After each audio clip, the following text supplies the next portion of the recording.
igama uyandisa Zelemu. Welcome back to my YouTube channel. Today I have my friend. Hi guys, I'm so happy to be here. My name is Nomthanda Zendlovu. Okay, so today Unomsi and I are going to be talking about speech. So our degree, Speech and Language Pathology, aka Speech therapy. So we're like species. Yeah. Alright, so guys, please tune in, and we really look forward to providing you guys with like a slightly informative video about our degree, and we're hoping like you learn and it interests you, and yeah, stay tuned. Alright. So what is a speech and language therapist? So this is like a professional who works and helps people who are suspected to have communication and swallowing disorders. And NMC is going to go in further about the role of the speech therapist. So the role of a speech therapist is to provide prevention and promotion, to screen, identify, assess, and provide therapy for people, whether it's pediatrics, like your children, and adults with speech, language, hearing, and swallowing disorders. So with speech, it can be like articulation and voice, and with language, it can be like expressive and receptive. Then it will be your hearing, swallowing disorders. Yeah, okay, so like obviously when we're talking about these terms, it's very like we know what we're saying, Yeah. we're studying it. But like when we say receptive expressive language, it means just like your use of your language and your understanding of language. Yeah. So like if when you communicating with people, do they understand what you're saying, and do you understand what other people are saying to you? Yeah. All right. Okay, so now we're going to be talking about like to get into speech therapy at our institution, which is the University of KwaZulu-Natal, UKZN. So what subjects that you need to do in order to get into speech therapy? So you need to do English and LO, and that needs to be at level 4. And your maths, like mathematics, physical sciences, or life sciences, has to be at level 3. And then according to the UKZN website, so we looked it up like right before doing this video, they said you need 30 APS score points or whatever to get into speech therapy at UKZN. Like obviously as the years progress, you have to look at the CAO handbook and identify how many points you require, but either way you can't be like, aiming for the minimum. So if they say you need at least level 4, just aim for level 5. Aim for level 5. If they say you need 30 points, aim for more points. Yeah, aim for the best. Yeah. And then where can you study speech therapy? So you'd need so there are 7 universities in South Africa that offer the degree of speech language therapy or pathology. So it's UKZN, like our institution. It would be University of Limpopo, Stellenbosch, UCT, UP,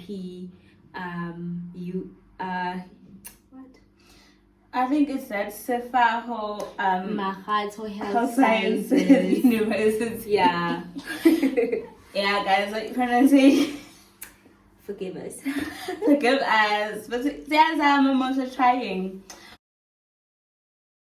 Now we're going like into more personal stuff of how did we choose stuff. and how did we choose speech therapy. Yeah. So okay. So how I chose the speech therapy. So I was like confused. I was in matric and confused. I'm kidding, guys. So I was looking at I went to Google, like the internet, and I googled like careers that are in demand in South Africa, right? And then I was like just going through them, and then I saw audiology and speech language therapy, and I was like, what's this? And then I then googled them separately, and then I was just more drawn to speech language therapy, but I had like limited information. And then I was like asking my high school teachers, but they also didn't know much about the degree. But anyway, I was just like, whatever little information I had, I was just like, I like it, it's more me. And and I was like, that's how I applied for this degree, and I was accepted at UKZN. So for me, I feel like speech therapy chose me because when I was in like high school, in my head, like Duma is psychology. Like I was like, I'm gonna be a psychologist. I don't know. I guess like obviously it's not being informed, and you'll like see later when I explain how I got into speech therapy why I say it's not being informed, because so basically how I got like introduced to speech therapy was that my brother had to attend a speech therapy. So, and part of the speech therapy program, as we know now, is that you bring in family members into therapy just so that whatever like you're teaching the child in therapy, you can continue to like they can continue to do it at home. So the speech therapy said that like all of us who live at home obviously had to come. And then so as like we were there, she just chatted with me and she was like, what am I interested in doing? And obviously I was like, psychology. And she was like, all right, but this is how psychology is. Like she actually explained like the whole process of how to study psychology, like what you need to do to actually qualify as like a psychologist. And it's like more than 4 years basically. And in grade 11 I was done with school already. Like I was like, I can't do this anymore. So imagine like I thought just 4 more years of school, then it's over, and psychology was not going to be that reality. So she was like, look into speech therapy. I mean, as Unamti said, high demand and stuff, because not many people know about it. Yeah. So the more people study it, the more like of us they'll be out there and stuff. Yeah. So that's how I got into got to like researching speech therapy. So as soon as I got home, I went onto Google too. I looked up speech therapy, and I realized, I can enjoy it. Like it's something I will enjoy. I can enjoy doing. So that's what I applied for, and I didn't have like most people are all like like speech therapy was just one of my options or whatever. It was my fourth choice. Yeah, I literally wanted, like it was my first choice. Yeah, I wanted to study speech therapy, and that was it. That was like my first choice too. And funny enough, like other people were like, audiology was probably their first choice, and then speech therapy was their second choice. For me, I didn't even put audiology because, as I said, I was more drawn to whatever little information I had about speech therapy. So like you'll get to see when we explain further that like the profession of audiology and speech therapy, they're like twins-ish. Like sometimes they overlap. So and that's it, guys. How I got into speech therapy. And yeah, here I am for almost 4 years later. Pray for us. Ha! Go busy, Papa. Go ref.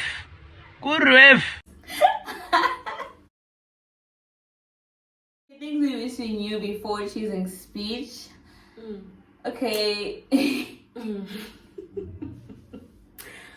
I wish I knew the whole scope of practice for a speech therapist. So a scope of practice is your area of expertise. Like this is what you can do as a speech therapist, and like these are the areas that don't need your expertise. That's more like it. So I wish I had that privilege, of getting that information, that it's not just like speech, language, swallowing and hearing. I wish I had like everything, and I wish I knew that information. Yeah, because a lot of things then started.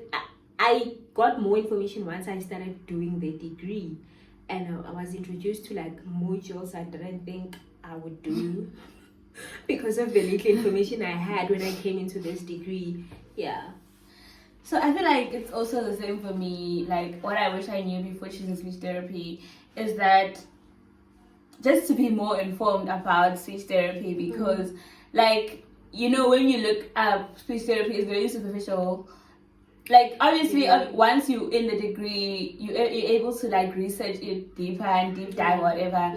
But if somebody talks about something simple as like, you know, what everybody knows, like teaching, engineering, you're always gonna have somebody to talk to. But with speech therapy there's literally nobody. So you don't have family members. You don't have family members, you don't even have neighbors, okay? Like people in your community, like who are just exposed to the profession, like, you know. Like outside of school, I've literally only met one speech therapist, and that was my brother's speech therapist. So basically what I wish I knew before choosing speech therapy was that, like, it's not just you playing with little kids. Because you think it's like, you know, when you look at speech therapy, then like the emphasis is more on the kids. But once you're inside, you realize there's adults here, you know. So most people are all like, you know, I want to do speech therapy because I love working with kids. And it's not like it's broad. And it's like therapy broad. is like super broad. Like as I said, like there's like you get to work with children, you get to work with adults.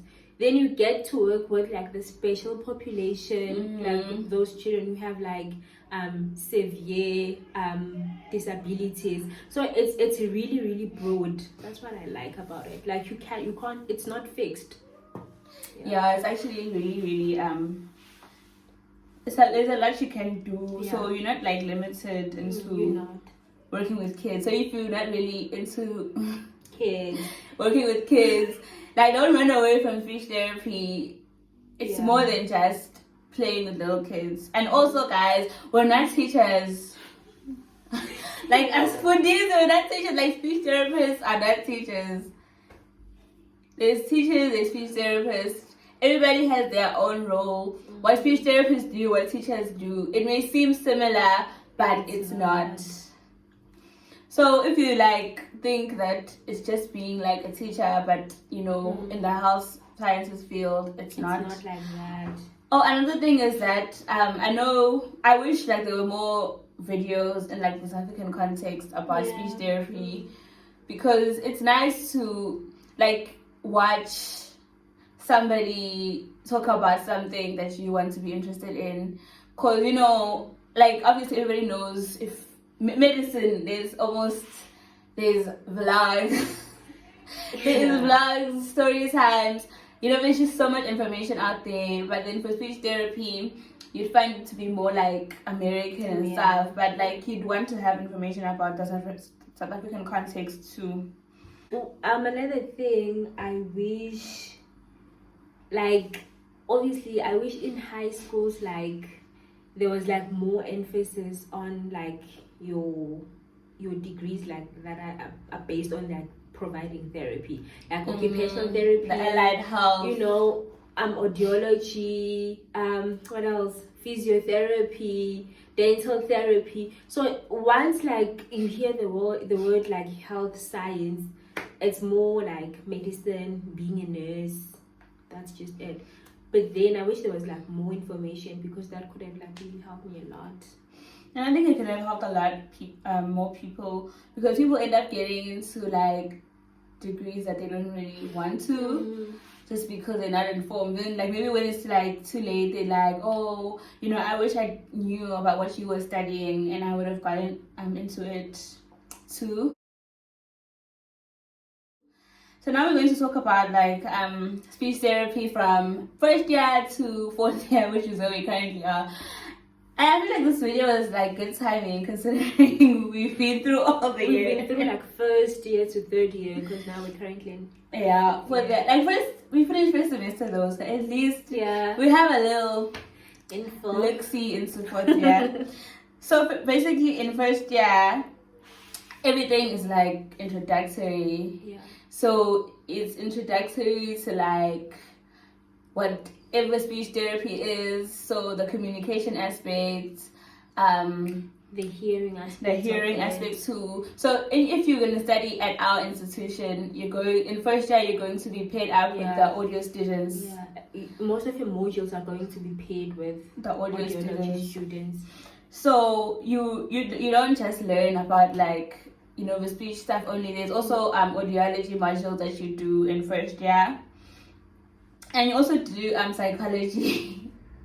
You also do psychology and anatomy, and I feel like I really wanted to do this video because I wanted to explain like why we did these modules, especially like anatomy, because when we were in first year, we were like, why are we doing anatomy? We're doing a speech. Which is about talking. Why do you need to do anatomy? You're learning about the brain and complicated terminologies, and we're just like, why do we need to learn anatomy? So like anatomy is basically like an advanced version of your life sciences, but it is more on like the body, the human body. So from like the actual organs to their function, like in greater detail. Like we actually had like going to the DH or dissecting hall and like touching the specimens, real human organs. So obviously, like imagine you're first year and you like and you at that time we're obviously like, we're not doing medicine. This is not for us. It's for medicine students. Why? And the thing is, it was also like a matter of the modules we were doing were not relating to at this that anatomy time. thing at that time. Right. So obviously it was extremely confusing, but we will relate it back once we continue with what to expect in your years of studying. So obviously, as I was saying, in first year it's all introductory modules. Then we're moving on to second year.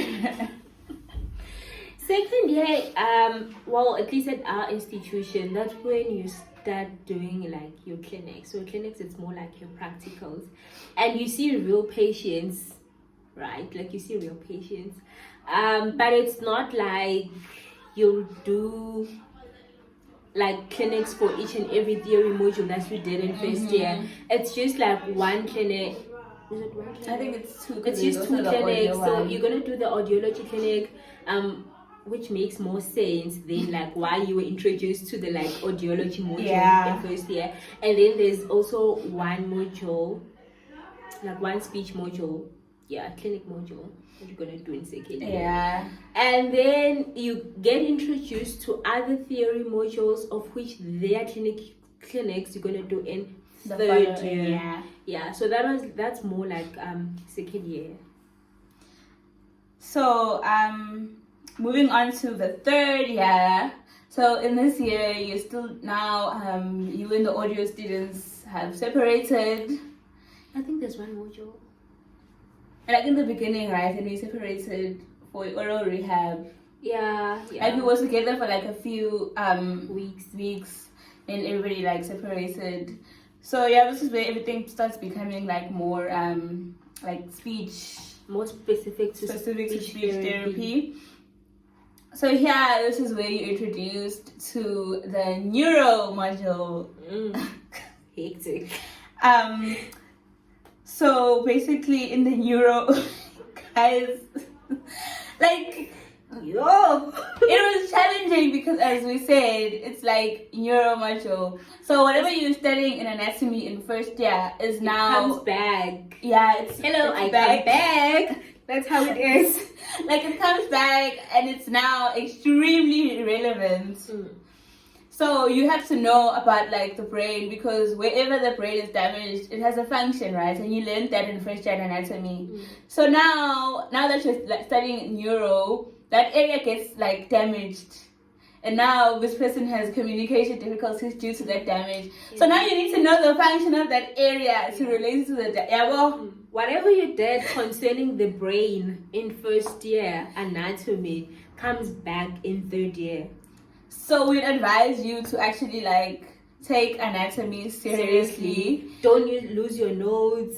For anatomy especially, just don't lose them. Like you're going to be learning about cranial nerves. You need to know about what all those nerves and all that stuff. So like whatever information you get, don't lose it. And this is for every module though, because everything builds up.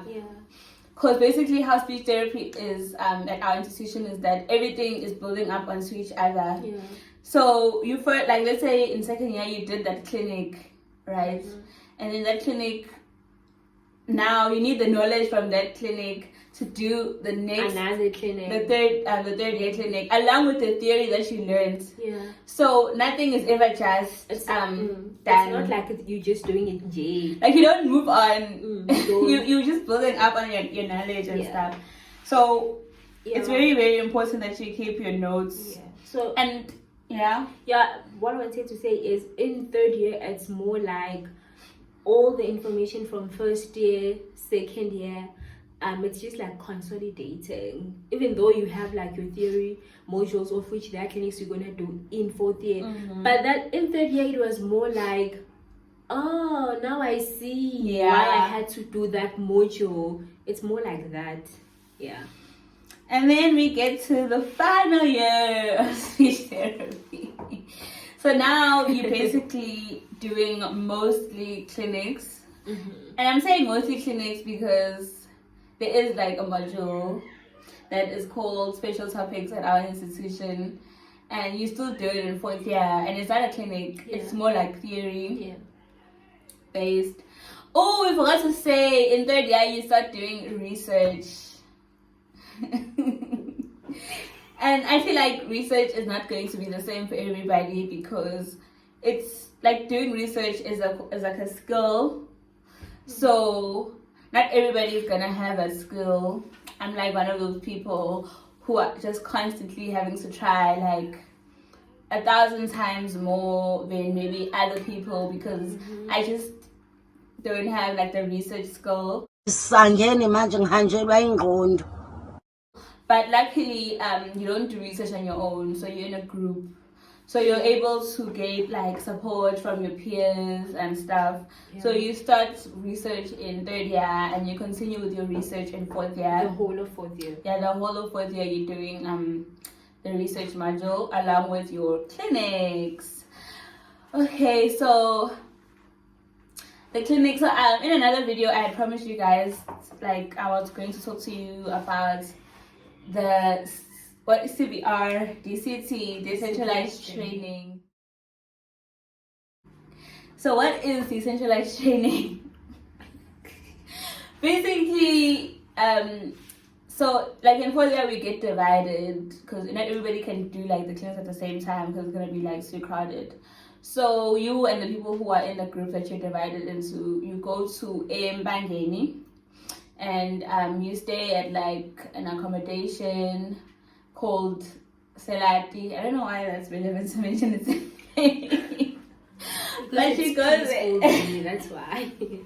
But you go there, and basically how it was for us is that each day you had something different that you did at Mbangeni. So on Mondays.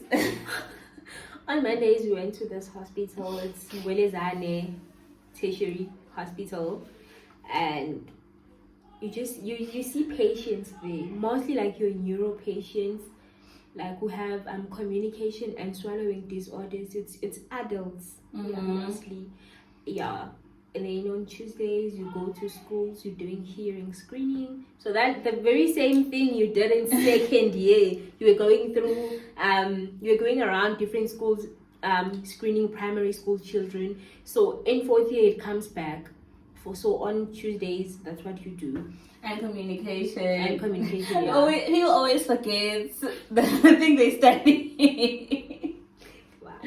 No, honestly, you're the first one too. Everybody's always like, you do hearing screening, and it's like, and communication. It's just that, like, you know, when something is just something you always do, it ends up just it feels as if everybody knows, because so you don't need to explain it. Yeah. And then on Wednesdays we go to a community called what's Bukanana. Yeah, Bukanana. So here we do like home visits, which is something that was like extremely new to all of us, because usually you see patients in your setting. So it's either you see them on campus, at the clinic, at the hospital, but you never go to their home. Yeah. So we had that opportunity, and it was actually like really like interesting, because therapy felt like for me, it felt more fun and comfortable because everything you were doing was coming naturally to the child because you could see,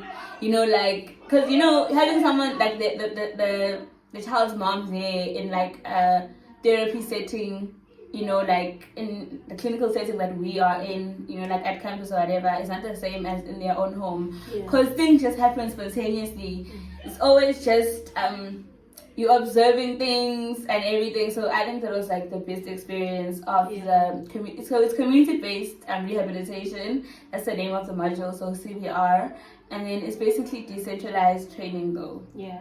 And I think for me, like on Wednesdays for the home visits, you got to differentiate between providing therapy for a child at their home setting and actually having them in a clinical setting. It's different because now you get to see how a child like behaves, and also how you also improvise in terms of just using whatever is available at that time to do therapy, so you get to see the difference, because as much as like we did like for our clinics at campus, it was more like if you're doing like an assessment plan, so I'm gonna assess a child in their home environment and assess a child in a clinical setting, but we never assessed in home environments. So I feel like the home visits gave us that chance to actually see how speech therapy is like in a child's home environment. And children act. So maybe for that hour in your clinical setting, they will behave or they will be withdrawn. But obviously once you're in their space, they're going to be much more open. It's more easier. And then at CBR on Thursdays we went to primary healthcare clinics at a community called Eskaleni, aka Eskawini. So there we just like did prevention and promotion. And I feel like being a speech therapist, like students and even like the people who are practicing as speech therapists, the number one thing you're constantly doing is like prevention and promotion. Like we're talking about speech, because as maybe like you're watching this video out of curiosity, it's like, what is this speech therapy thing that they're talking about? Most people don't know about it. So constantly we have to talk about our services. And then there's something that we did that like my blog or my group has got the opportunity to do that her group didn't get the opportunity to do. This was going to a hospital called Queen Nandi for an entire week. So here you'll be working with the pediatric population like only, and you basically worked with babies, so from like babies who are preemies, babies who may have communication issues, so babies who are maybe like older now, little kids who are older now, 3-4 years old, who are developing their communication, and there's like problems in them developing communication, so you're providing some support for that.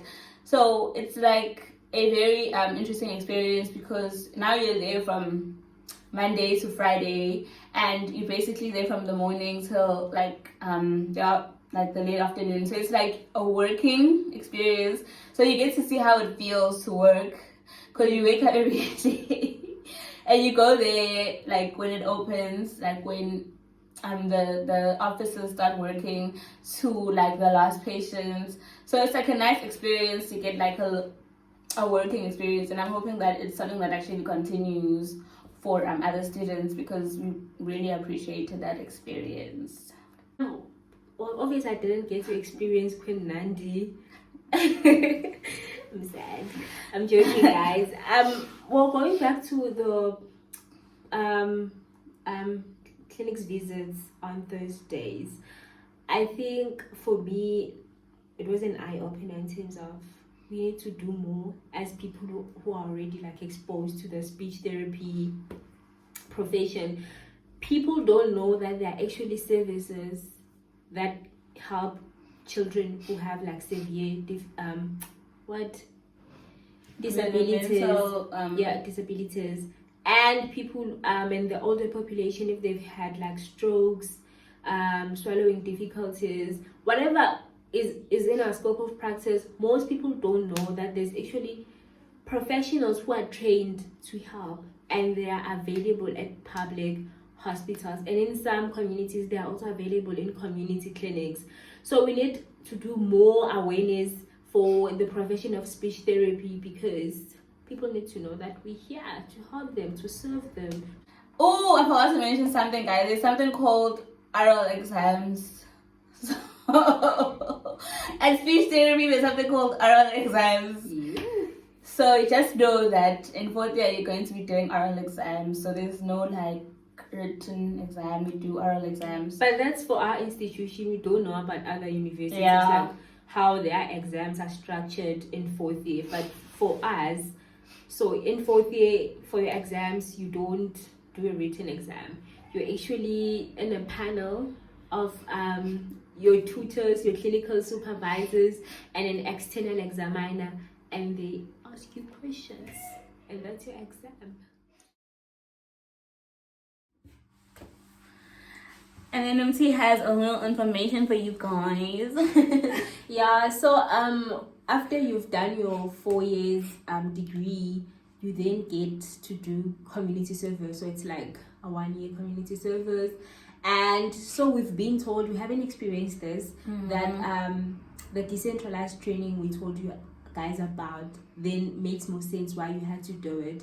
So community service is more of, you actually is a full speech therapist, but you're still under supervision of other people who have more experience than you, so that when you go to the workplace, like individually without any supervision, you know what to do. So community service is like training you to, I don't know what. I think it's like basically you're working as a speech therapist, so you're not doing it for free, you're earning like a salary, but you still have supports of maybe speech therapists who are more senior than you, maybe resident speech therapists, chief speech therapists, if you're lucky to be in an environment where you have those, where if maybe you're the only speech therapist there, you still have like guidance from other allied health professionals who are more senior to you. So community service is more of just you giving back with your services to your community, like not just your community, but the community and the country as a whole.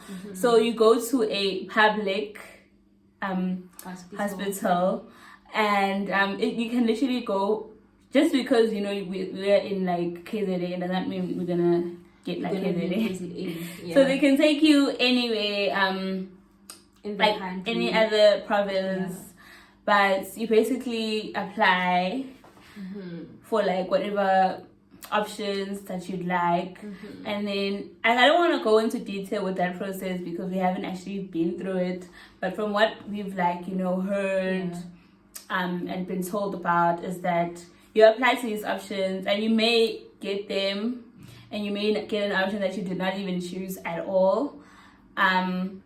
But yeah, that's just how the ComServe placement thing works. And most people, they say that they get an environment that they don't like, then they you can swap with other people. There's like an option to swap and all that stuff.